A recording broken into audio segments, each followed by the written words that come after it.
We are all here, minus Vicky, but the rest of the school board members are here. So I will call this meeting to order. This is the regular board meeting, Monday, May 18th. We are doing this remotely because of the ongoing pandemic. But if I could have a motion and a second to adopt the agenda. I move to adopt the agenda. Lokenskard. Second, Dixon. Thank you, Tim and Drew. We'll now do a roll call vote, as is customary on these live streams. Tim? Lokenskard, aye. Drew? Dixon, aye. Tracy? Stewie, aye. Bill? Aye. John? Carlson, aye. Leonard, aye. Motion carries unanimously. I don't know if there's anyone who is on the agenda or on the meeting to speak to an agenda item who is not otherwise listed. If you are, you can put your question in the chat, and I can see if we can get that into the proceedings. But we'll move on to the approval of consent agenda items. Everyone was sent a copy of the consent agenda in the packet and could read through it. I'm not going to read through these in this meeting, but if anyone is interested in making a motion to accept, or if there's an item that you would like further discussion on, we can separate it from the rest of the consent agenda.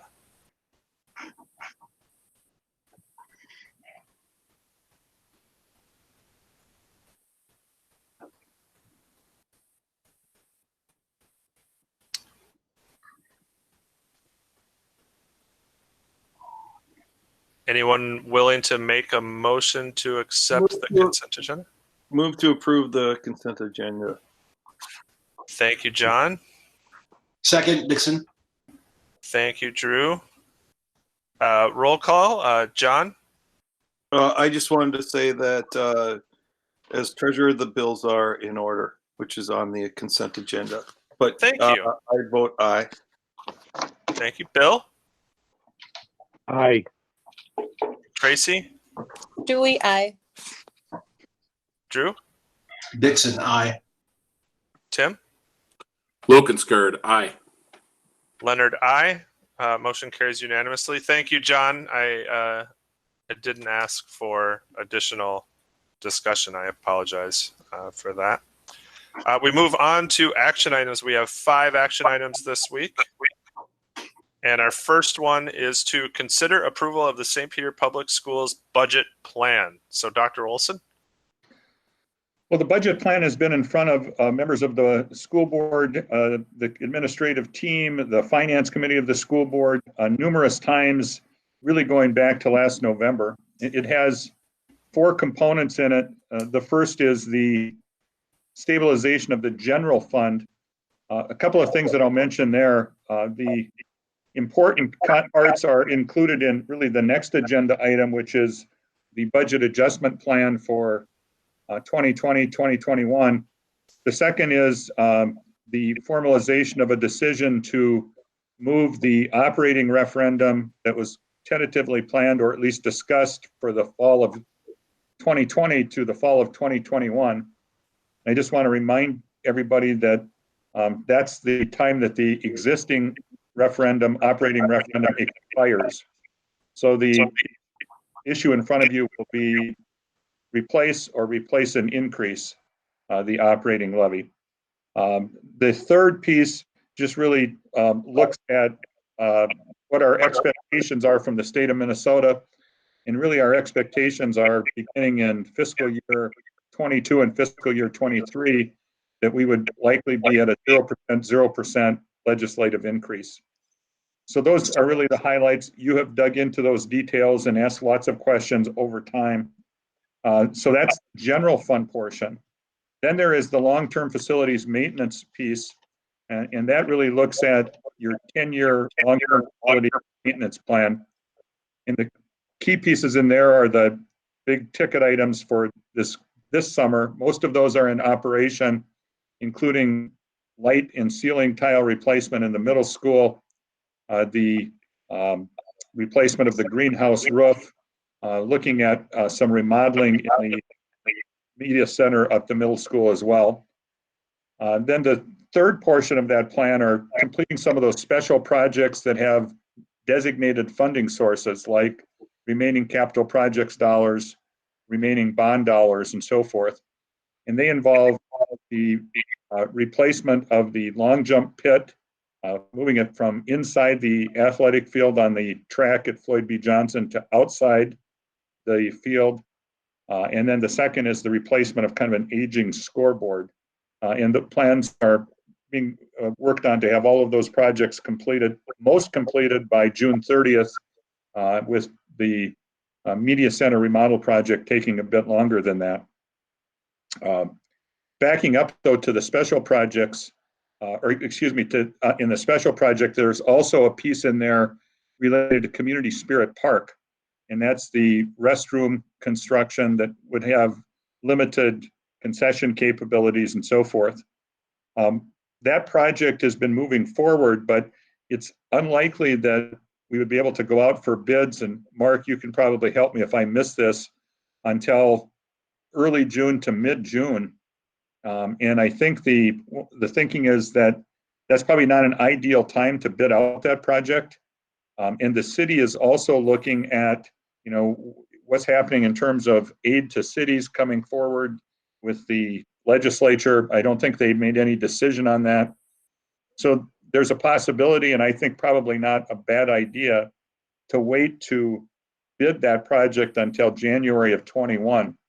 I think the opportunity is to get significantly better bids when contractors are looking to schedule projects for the summer. The city and the school district will also know a lot more about whether or not there are any federal funds coming our way that could maybe enhance a project like that. That was the case back in the recession days of 2008, 9, 10, where the feds did come out with some money, almost like a works progress administration focused on, public infrastructure projects. So there's that potential to hold off on that. And then the fourth portion of that budget plan is the technology plan that Chris Oberbo has put forward. And that has the annual lease for technology purchases through E-rates, specific and anticipated purchases for both staff and student computers and software. That also may be impacted by federal funding. I think that the governor has proposed the use of federal funds to support any distance learning needs that might be out there, among other things. But that plan is set and in place, and you've had an opportunity to review that as well. So with that, I would recommend your approval of that budget plan, but also stand for questions for myself or Mark or Tim or anybody else that you'd like to ask a question of.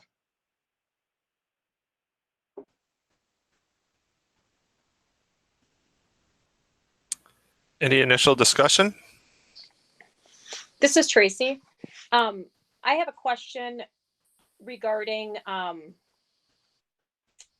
teacher that works at the middle school had mentioned that the sections were going to be increasing in student size, and I'm just wondering how is that looking exactly in terms of how many kids are we having in a section? I know it probably depends on the class, but I'm just kind of curious about that.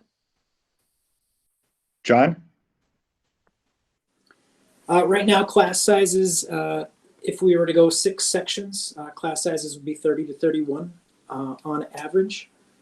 And, in terms of that adjustment, what that adjustment allows us to do is still maintain that comprehensive middle school schedule. We feel strongly that the block schedule and the middle school vibe that we have going on is critical to the needs of our kids. And going down to 6 sections allows us to maintain that. I think there's also the possibility that that there's a greater efficiency in terms of having everybody on the same page. Sometimes with that 7th section hanging out there, particularly when you have a house schedule, you can't get everybody involved in the common planning time. Gotcha. So in terms of how that impacts, the delivery of instruction, it's more consistent, it's tighter. There's more of that guaranteed and viable curriculum, I think, in place. Yeah, what we have with 7 sections is we have a whole bunch of teachers who are part-time teachers. And like Dr. Wilson said, those teachers, it's really hard for them because they're in and out of the building to be a part of that system, that house system. So this does, that is an added benefit, is that it is more efficient. Okay, that's good to know.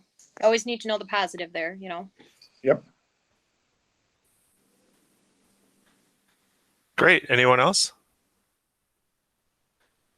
Well, hearing no more initial discussion, is there a motion to approve the budget plan?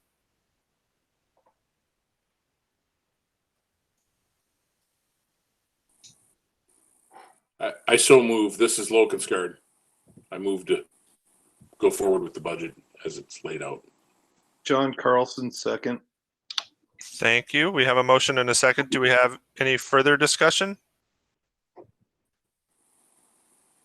Hearing no further discussion, we'll do a roll call vote. Tim? Lokenskard, aye. Drew? Dixon, aye. Tracy? Stewie, aye. Bill? Aye. John? John Carlson, aye. Ben Leonard, aye. Motion carries unanimously. Moving on to action item number 2. Consider approval of the St. Peter Public Schools 2020-2021 budget adjustments. Well, that ties in part to as the overall plan. Part of that is that budget adjustment of $450,000 for 2020, 2021. And what you have in front of you is a recommendation for a budget adjustment of really close to that, $447,456. The budget adjustment plan has that budget reduction part, but it also includes using the fund balance reserve, and we've talked about that, of $417,000 a year over the next 4 years that was set aside for future operational costs. It also includes identifying ways to increase revenue, and one of the areas that the business office and others are focused on is increasing that compensatory revenue.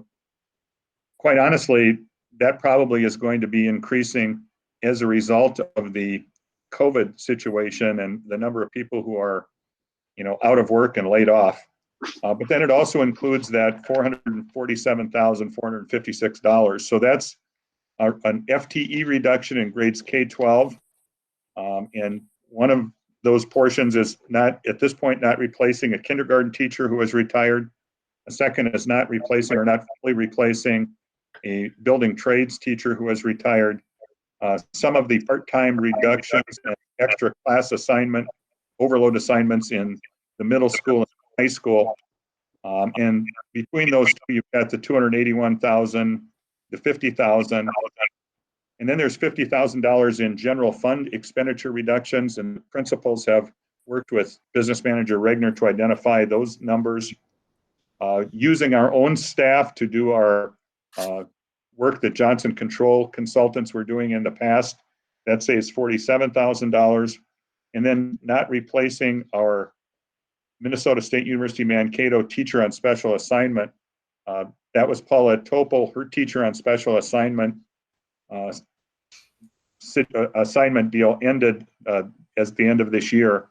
And so that's that $19,000 reduction. That also allows you, as we look on paper, to maintain a fund balance reserve that may very well be necessary because we're going through, I heard this the other day, quit saying uncharted and unprecedented times, but I guess we are. So it allows you to have some backup for that as well. So again, I would recommend the approval of the fiscal year 2020-2021 budget adjustments.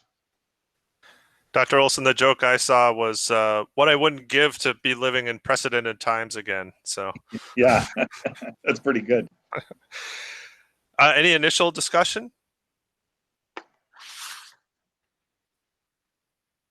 Let's see if my Dr. Olson, on the Johnson Controls thing, is that the company, or is it Ecolab that we have we had a really long contract with that expired finally? Yep, that's Johnson Controls. We probably Mark, would you say 20, 25 years? I can't remember, going way back. From what I see, it goes back into the 70s. Wow. And we are currently not under contract with them anymore? No, that wrapped up. We have a standalone contract with the mechanical support contractor, which used to be provided at a premium by Johnson Control. And Bill Blashak, our on-staff maintenance person, has taken on other duties like changing out steam traps that we used to just have Johnson take care of. Thank you. That's fantastic. Any other discussion? If not, I entertain a motion. This is Dixon. I move approval of the St. Peter Public Schools 20 to 21 budget adjustments. And that numeric value is absolutely correct. 447,456. Yes. Okay. Great, we have a motion.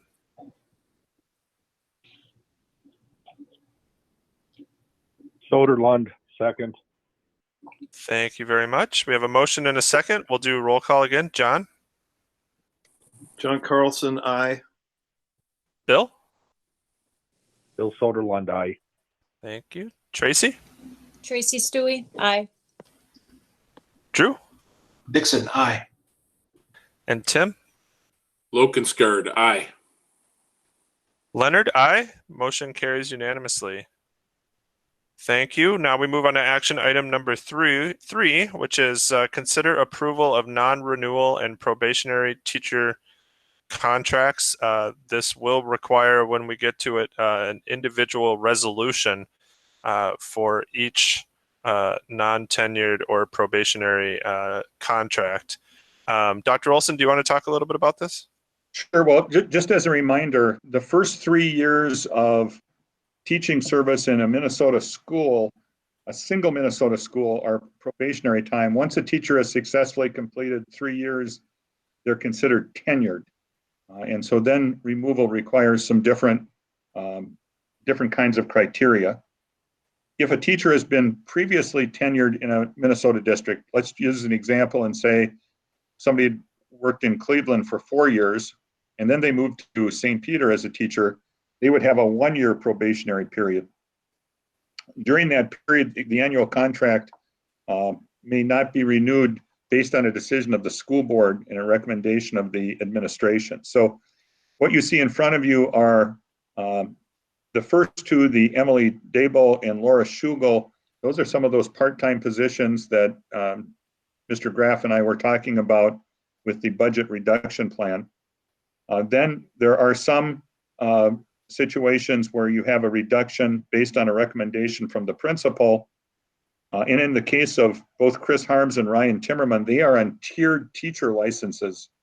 So they can't be continued in contract.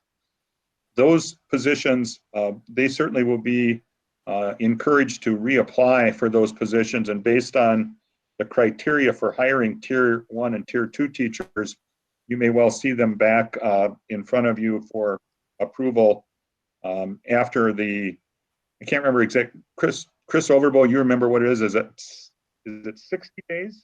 We have to advertise. 60 days. Yeah. So we recommend the passing of those resolutions.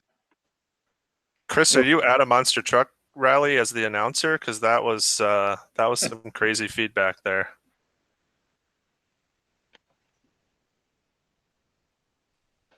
All right. Well, we if you want to look at page 32 of your packet, we need to do an individual board resolution for each person. So if someone is ready to make a motion. Then as a reminder, you introduced the resolution. And then Oh, that is but you, right. you introduced it, but then board member moves its adoption, and then there is a second by another member. Hey. You do need the motion from somebody else on a second, but you have introduced the resolution. Thank you. Ben, if I could ask Dr. Olson a quick question. Absolutely. Wilmer used to non-renew all their teachers. Why do school districts do that? Some school districts do that just as a matter of, oftentimes state legislatures are not, the state legislature has not finalized its funding. They may not be sure of what their funding sources look like. So they're doing that as a precautionary measure, and then they may rehire them again. I think it's always been our philosophy to not put people through that undue angst of wondering if they're going to for sure be rehired or not. And so I think we tried to stick with that philosophy of identifying people based on what our necessary budget reduction is, or based on recommendations from the principals. Thank you.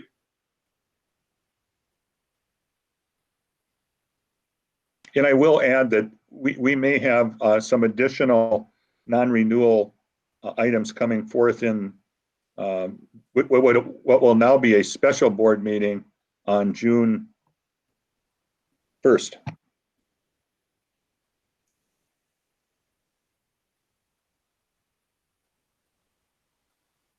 Dr. Olson, just to clarify, do I need to introduce the resolution for each individual, or just?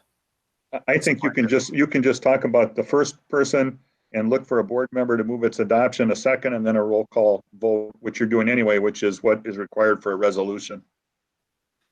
Thank you. Well, I would look for a motion and a second for Emily Dable. I so move. Second. Okay, John.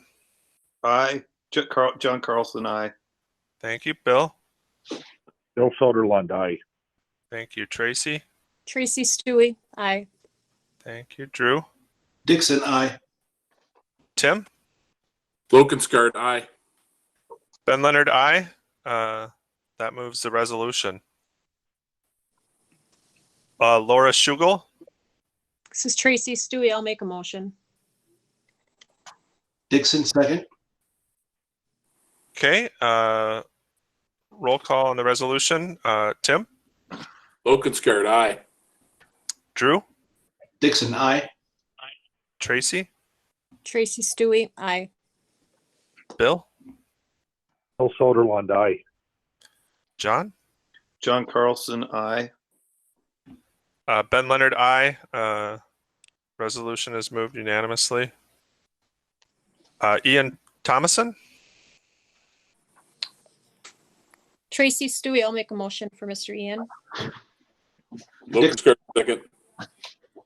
Second, Lokenskart. Thank you. Roll call. John. John Carlson, aye. Bill. Bill Soderlund, aye. Tracy. Tracy Stewie, aye. Drew. Dixon, aye. Tim. Lokenskart, aye. Leonard, aye. Resolution carries unanimously. D. Chris Harms. So moved. Dixon, second. Thank you. John made the motion. Dixon seconded. Roll call. John. John Carlson, aye. Bill. Bill Soderlund, aye. Tracy. Tracy Stewie, aye. Drew. Dixon, aye. Tim. Lokenskart, aye. Ben Leonard, aye. Resolution carries unanimously. Last one, Ryan Timmerman. So moved. Tracy Stewie, I'll second. Dixon made the motion. Stewie seconded. Thank you. Roll call. John. John Carlson, aye. Bill, Bill Soderlund, aye. Tracy, Tracy Stewie, aye. Drew, Dixon, aye. Tim, Lokenskart, aye. Leonard, I. Resolution carries unanimously. That concludes action item number 3. Moving on to action item number 4. Consider approval of an ad hoc committee of the school board titled Return to School 2020-2021 Committee. Dr. Olson. So just as a reminder, under your board policy, the school board reserves the right to limit, create, or abolish any committee it deems appropriate. With that in mind, the instructional program committee met on May 12th, and one of the agenda items was to consider whether they would recommend to the full board the establishment of an ad hoc committee titled the Return to School 2020-2021 Committee. One of the reasons for the suggestion to establish that committee is because on our return to school scenarios, we hit multiple issues in every one of those scenarios. We hit teaching and learning or instruction. We hit co-curricular programs. We hit finance. We hit facilities, etc. So as a sort of mode of efficiency, having a single committee to go to as those plans for different return to school scenarios get unveiled and we start talking about things like transportation contracts or fall coaching contracts or a hybrid learning model. We have an opportunity to bounce that through a committee, which is our normal procedure prior to bringing things back to the full board. So the purpose of the committee would be to address all revisions to policies, procedures, and handbooks related to different school scenarios, to review recommendations and proposals from the task force that need approval of the school board prior to implementation, and really to look through those, what we'll call shelf-ready plans prior to being finalized in front of the full school board. So I'll, stand for any questions, or maybe members of the Instructional Improvement Committee can also talk about our more in-depth discussion we had at that meeting.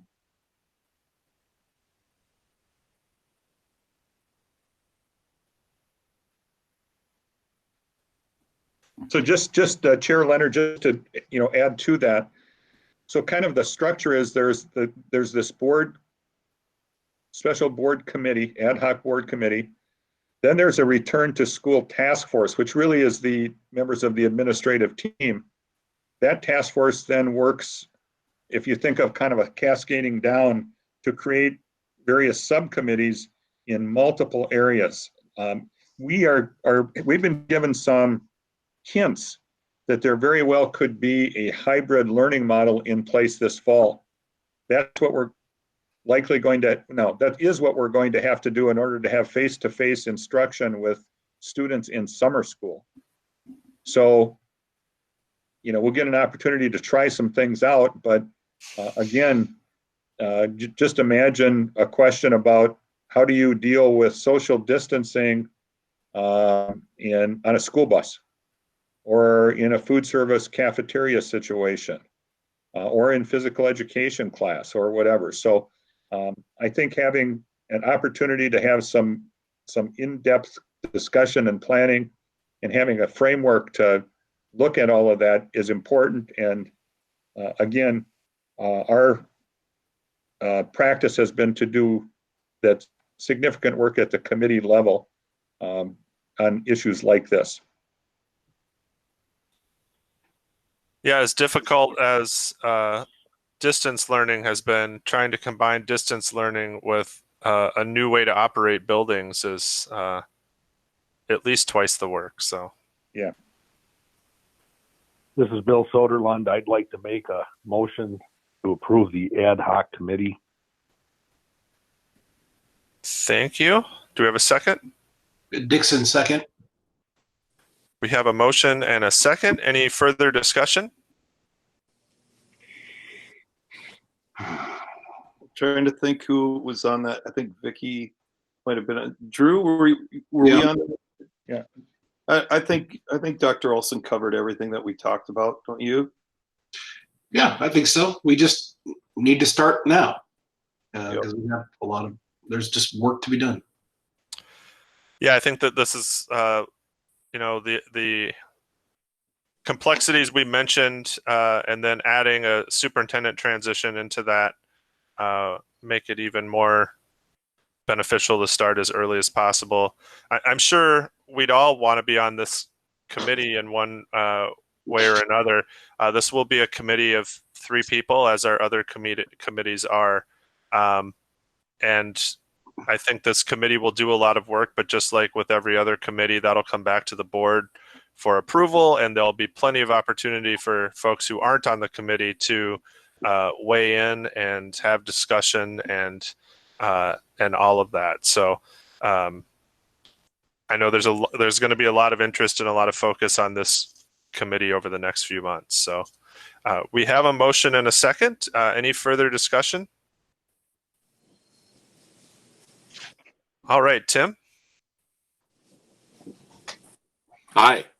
Lokenskar. Thank you, Drew. Dixon, aye. Tracy. Dewey, aye. Bill. Bill Soderlund, aye. John. John Carlson, aye. Leonard, aye. Motion carries unanimously. Thank you very much. Moving on to our last action item. We need to consider approval of the modified distance learning grading plans. And I don't think this is a huge shift, but it's one that is a good one. And Dr. Olson, Sure. and Well, Mr. Graff. yeah, and I'll just give you sort of the overview. Again, the instructional program committee met on May 12th and spent a lot of time talking about these grading plans and made some suggested revisions that were incorporated into the recommendation that you see in front of you. Really, the whole idea here is because we entered into a different kind of learning environment that we hadn't been in before. I think the principals and teachers and staff, as they came up with these plans, were trying to make them work for students in ways that wouldn't punish or hurt students. But in addition to that, still hold to some of the things that are important. For an example, in high school, grade point averages, class ranks, having grades on credits that are involved with Division I or Division II scholarship athletes. The NCAA clearinghouse didn't waive their requirements. We have grade requirements in place for our college and the schools courses, et cetera. So I think that the plans are well done. They do require board action because the board has previously adopted grading scales that are in place. And so this is a modification for the distance learning grading period of the fourth quarter of this year. So you can obviously ask any of the principals any questions regarding their specific plans, or principals, do you want to weigh in on any rationale that you have? Or I just will stand for questions for myself or members of the administrative team. Yeah, I would just ask Dr. Olson, you covered it really well, but for high school kids that are focused on their GPA, it was important. I think it would be rash to say immediately we're going with a pass fail, and so an adjusted grading scale took into consideration the difficulties of distance learning for kids. So I appreciate all the discussion and thought that the instructional program committee put into this, and their generosity with looking over our plans and really talking through it.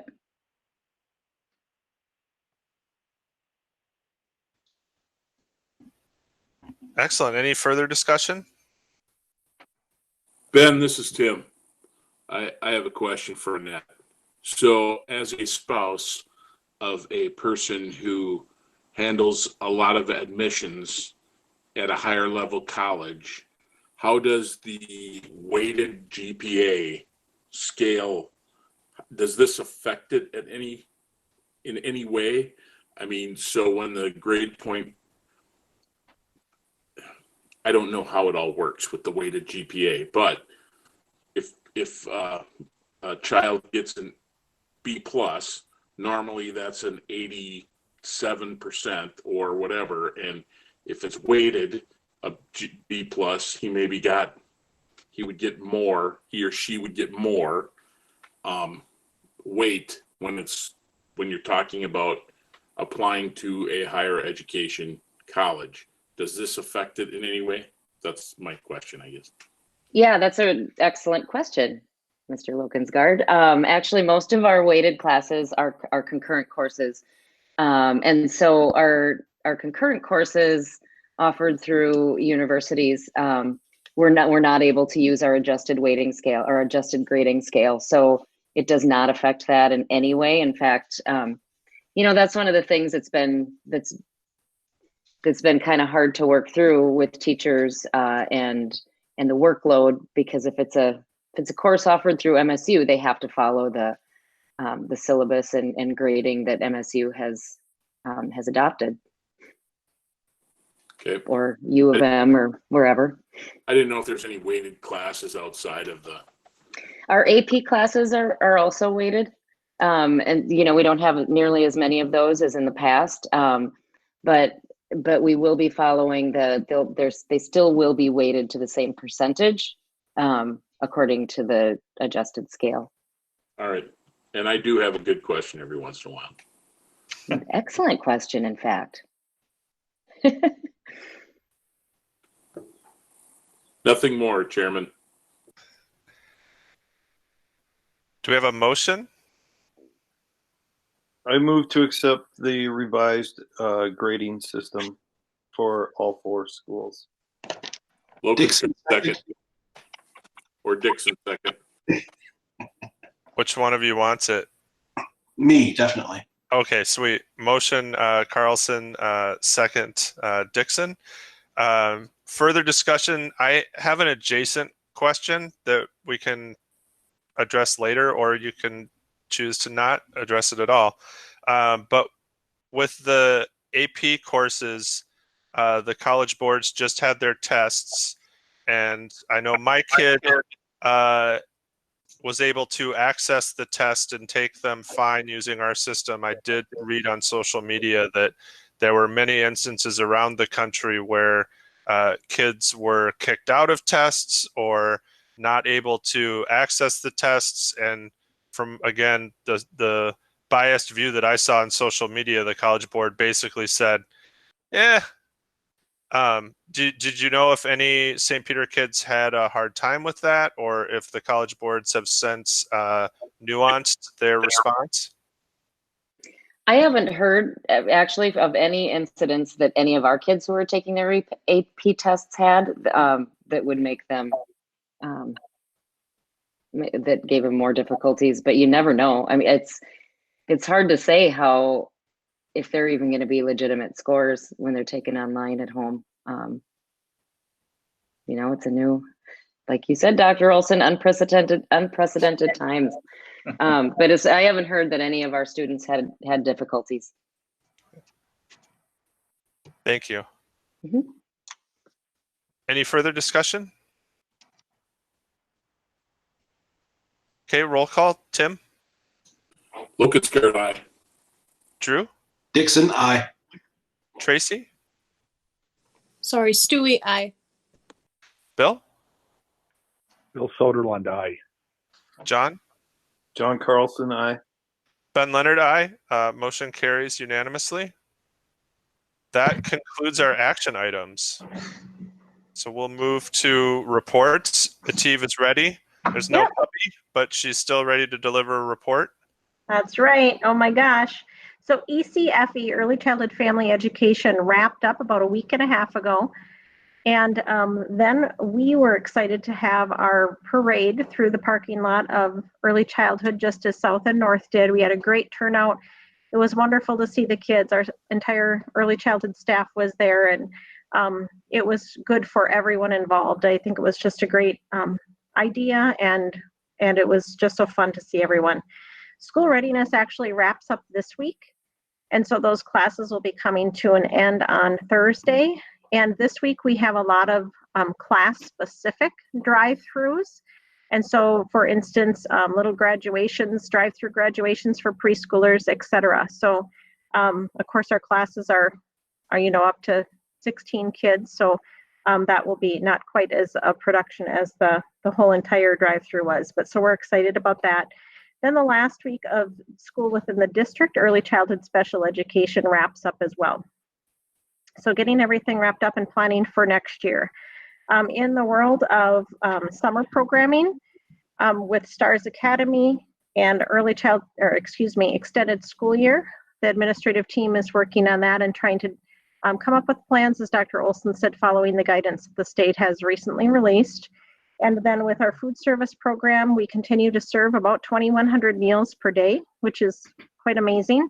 And so our work now is to figure out what that will look like as we continue through the summer months. And so we'll be developing a plan and getting that information out to parents as well. Great, thank you. All right, and at South, I think the word of the spring is drive-through, because we did participate in that drive-through on the 7th, along with North and South, or North and Early Childhood.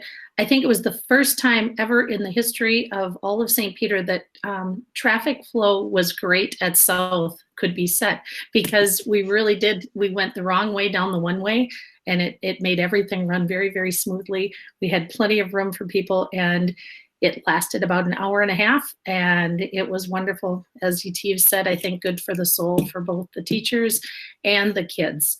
It went so well that we were excited last week to have a drive-by kindergarten registration, which did allow us to collect a few more registration forms for next year's kindergarten. We're currently at 95, and we are continuing to solicit registration forms. We do have a list of an additional nearly 40 students who have told us that they are coming. We just do not have those forms in hand yet. So we're meeting tomorrow to talk about what our plan for actually securing those registration forms will be. On May 28th, I just wanted to talk a little bit about something that North and South will be doing as far as the technology drop-off for students to return their tech pieces. We also know that oftentimes teachers want to just say one last farewell to their students, especially at the lower elementary level. So on the 28th from 3:30 to 6:30, teachers that are available will actually be there. They will be the ones collecting the technology devices when families drop them off. And we will notify parents so that they know if they want to see the teachers one last time for the school year, that would be the time to do it. Other tech collection will happen on May 29th. And on that day, we're hoping to have paraprofessionals working and collecting. So they too will get a chance to say goodbye to some of the students. Even though we have a lot of time spent doing our distance learning, we are also continuing to work on things like alignment of scheduling with North, as we share some of the specialists, working on that master schedule, class list development, interviewing to fill some of our open spots. And kudos to our custodial team who have already started doing some of our summer cleaning. So it'll be nice to have a little bit of a jump on that. Thank you.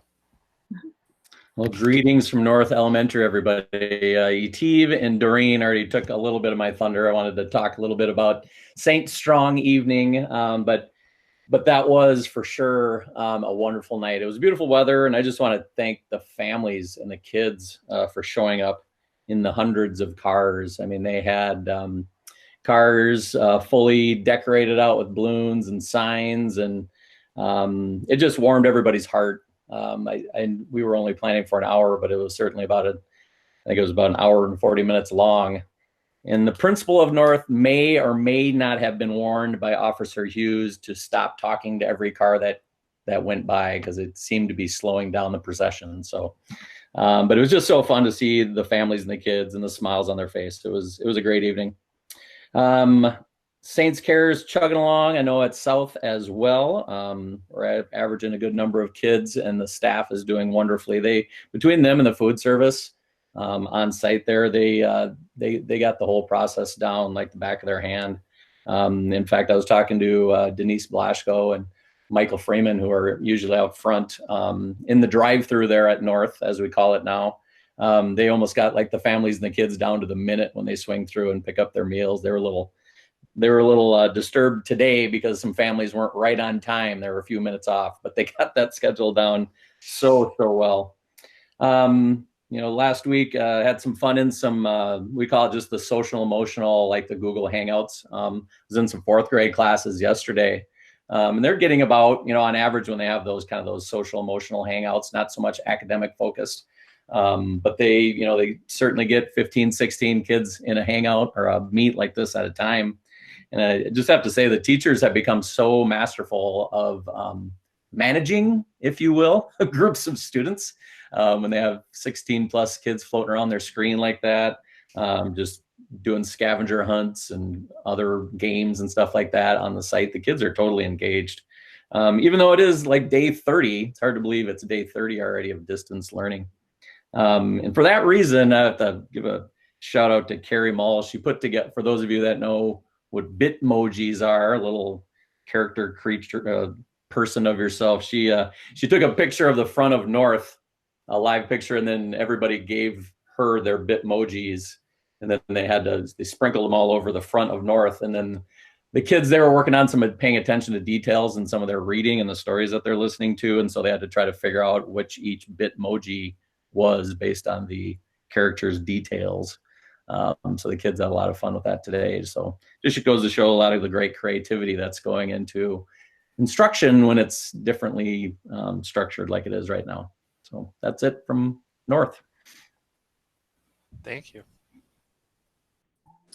At the middle school, like everywhere else, we're plugging along with distance learning. I had the opportunity to join in on a couple of synchronous learning activities last week, and it really makes you miss the kids when you see them.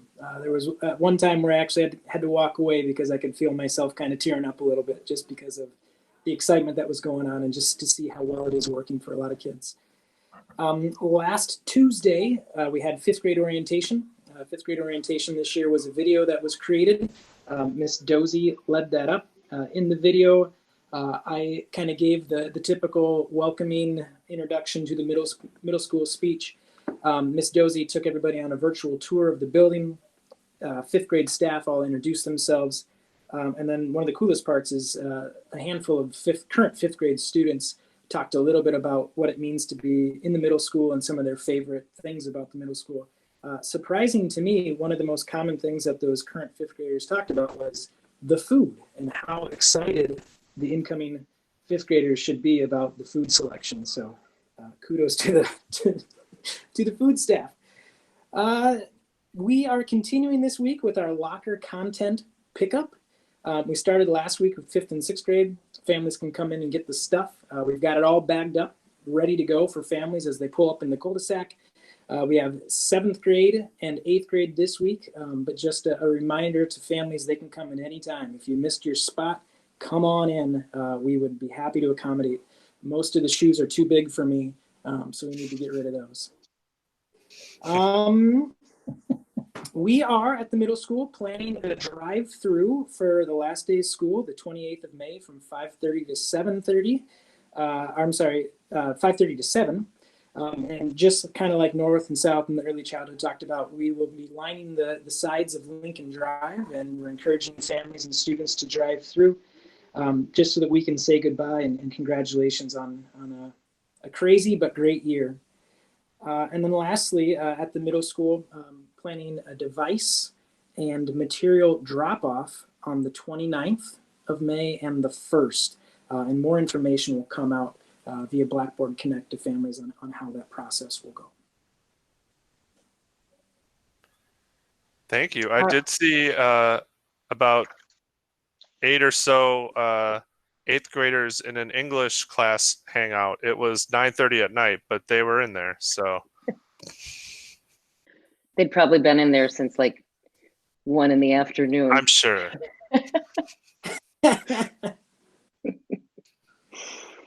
All right, nothing going on at the high school.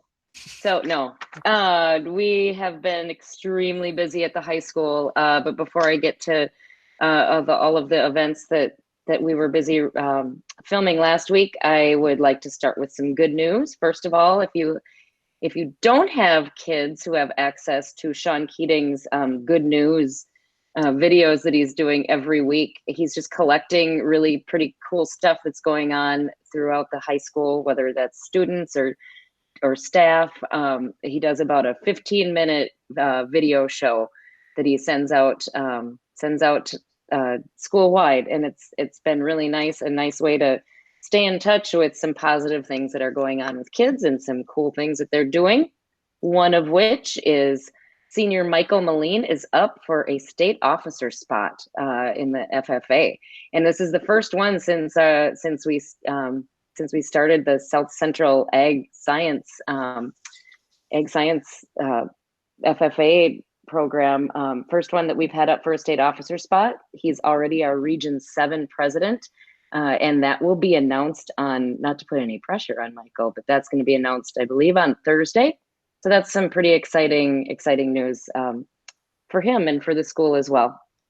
We are interviewing currently this week for that workforce development coordinator position that is the 3 districts, LeSueur, TCU, and St. Peter, through South Central Service Co-op, and we've got some great candidates there. So that seems a little more normal to be interviewing for new positions for next year.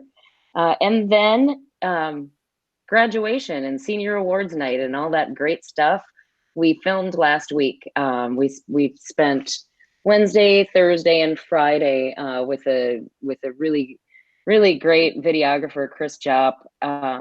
I would encourage you to check out his website. He does some really great professional stuff. So I'm excited to see how that's going to look in the end. We had 170 seniors walk across the stage and gave them the opportunity to be handed their diploma by their parents, and had a photographer there as well. So each of those students will have the opportunity they'll be gifted one portrait, and then they'll have the opportunity to purchase more professional pictures from their graduation. And 1 million people, it felt like, helped make that happen. And a lot of people working like weeks in advance of that to pull that off. But it was pretty incredible to see all of the seniors, almost all the seniors, walk across that stage and see their parents and how proud everybody was. So I hope that everybody is proud of that ceremony that will be provided for them on graduation night, May 29th. We have bumped up the time of that. Graduation is always on that evening at 8 p.m. But we kind of feel like we have the sense that it's going to be a little bit longer, this virtual version. And so we're going to have that available on public access, as well as a link on the website starting at 7 p.m. that evening. So hopefully younger siblings and grandparents can tune in and watch their graduate's name be called, and those kids walk across the stage to earn their diploma. And lastly, I want to back up. It was the diploma cover that was received that night. School is still on, so seniors, don't tune out yet. That did not mean you graduated. You didn't earn your diploma quite yet. There are still a few days left, so please hang in there. And you'll be getting news about diploma pickup or delivery in the next coming days.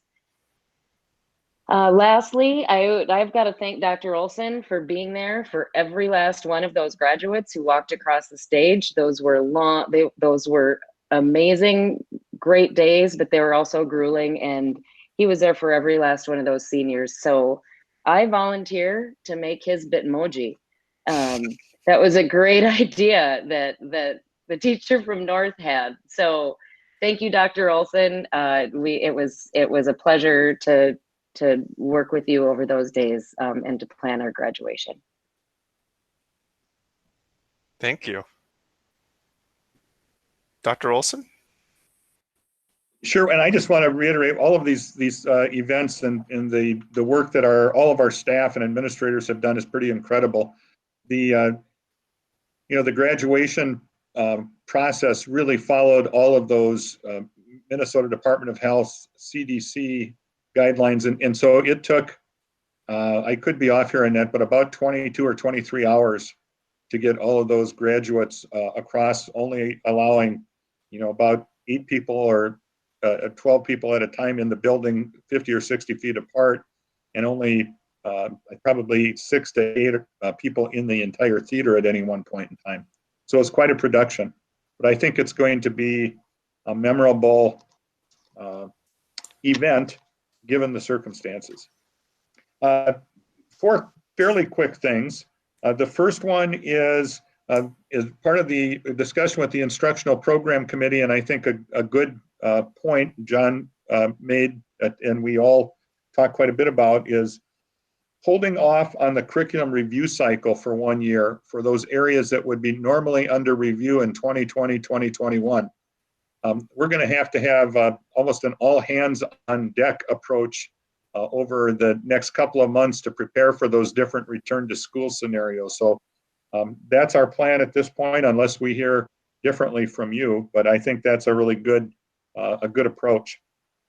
To that end, we also have really talked about, and I'm encouraging this, to have our administrative team members and our principals take the same week off in June and the same week off in July. I think if we can have everybody together when we really need to get intense work done, that'll be important. But everybody needs to stand back and recharge batteries and relax and rejuvenate a bit before moving into some of those areas. So the idea would be we would have very limited building availability between June 16th and June 21st, and between July 6th and July 10th. The district office will remain open and staffed for anybody who needs to get in contact with us or has any questions or any needs during that point in time. The third item is, some of you may have followed, Dr. Charlie Potts is going to be doing, I think it's Friday to Saturday of this week, is it like a 50K run or something like that around the Community Spirit Park. And he's raising funds for at least 1, if not 2 scholarships for seniors. So that's a pretty cool idea. And Charlie's got a lot of neat things going on, and we really appreciate that run that he's going to do. I was thinking about going out and watching. I'm not planning to jog along with him for any portion of that, but to just take a look and see how that's all going. And then finally, some of you may or may not have heard, pending Mankato Area Public Schools action tonight, MVED Director John Lustig will be approved for the position of Director of Director of Administrative Services, which is basically their HR position. So we will be meeting, as you know, the St. Peter superintendent has typically been, and for as long as I can remember, the supervising superintendent of MVED. So I'll be connecting with the MVED superintendents and then begin communicating with the MVED board about plans and options for filling John's position. So that's what we've got. Any questions for me?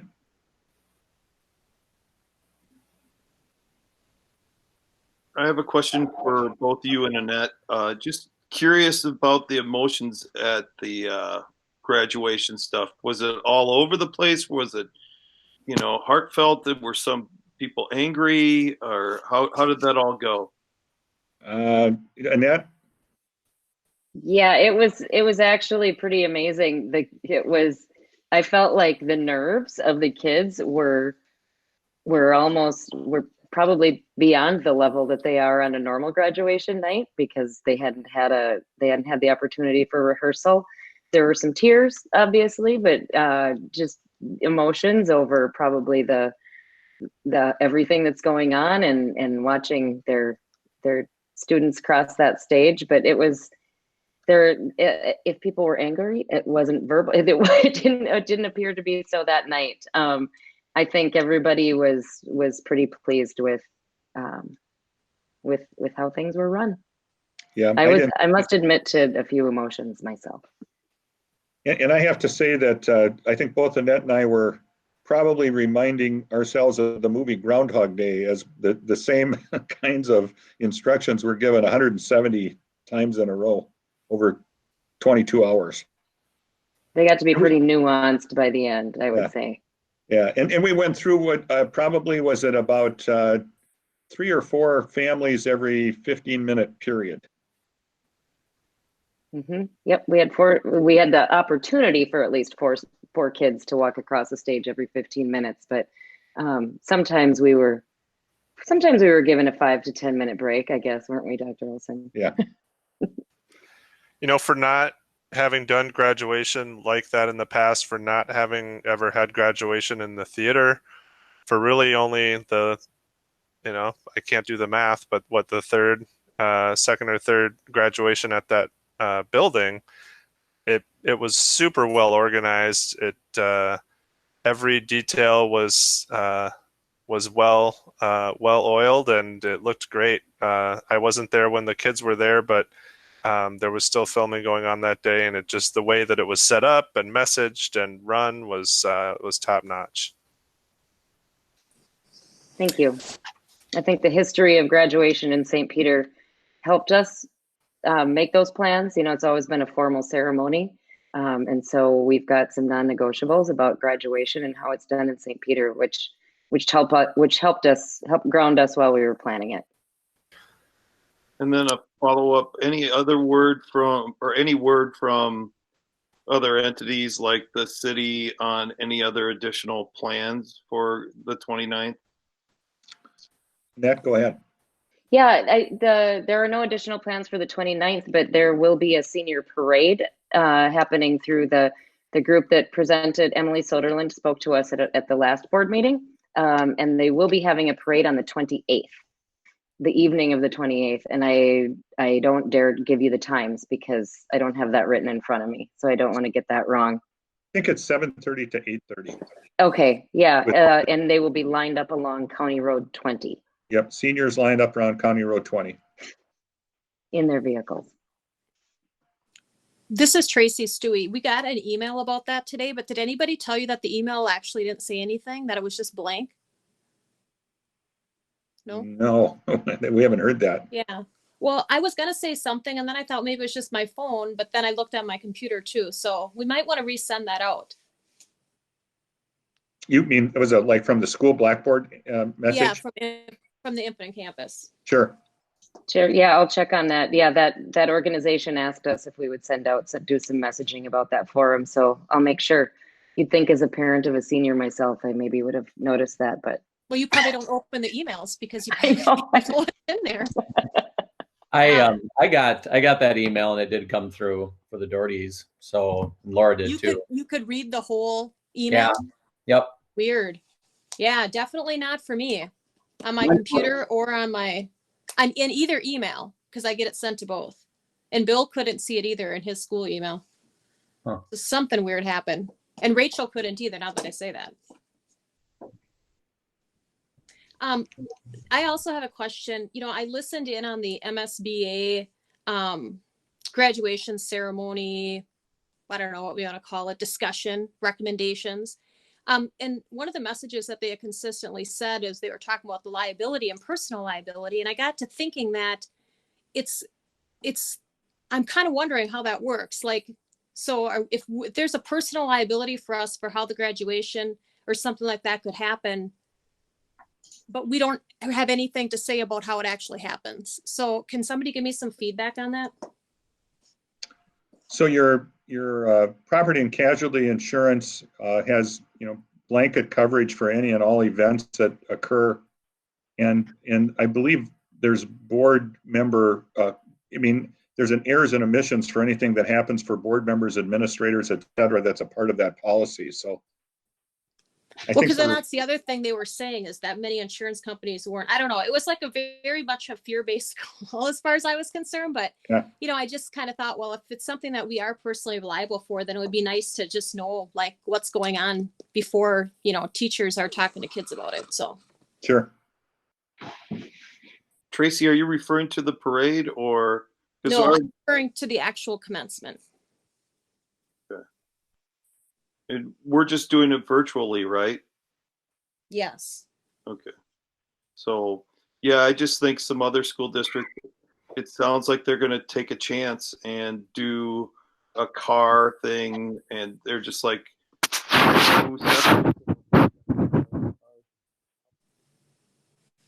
now the school is liable, and so I was on that discussion too, and I called Terry afterwards, and I'm just like, kind of really didn't say a whole lot, and in the end, it's whatever each school district's insurance company allows them to do, and what are they covered for. Mm-hmm.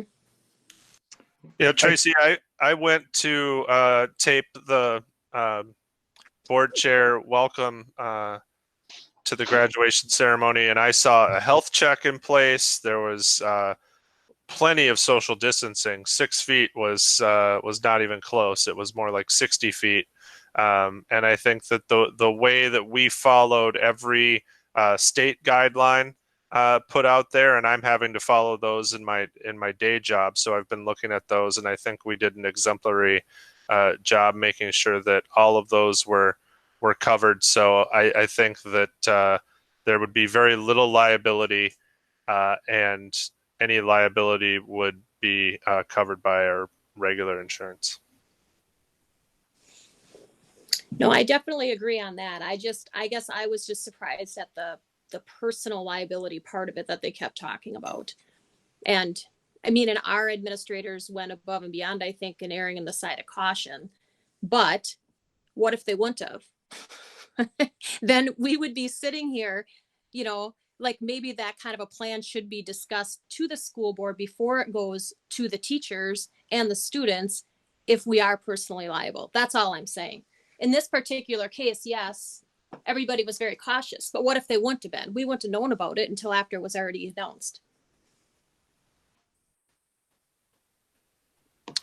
Yeah, I guess I'm not a lawyer. I can't say what our personal liability is. I feel like we do have the coverage that and statute that does exempt us from personal liability, and if we're in unprecedented times, but if I think about the normal daily operation of a school, there's way more chance for liability in that than there was in the graduation ceremony.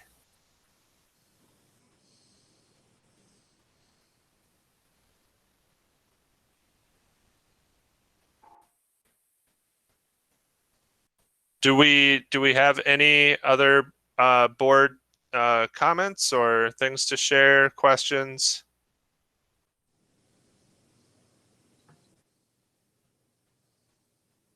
All right. Hearing none, I will announce the upcoming meetings of the school board.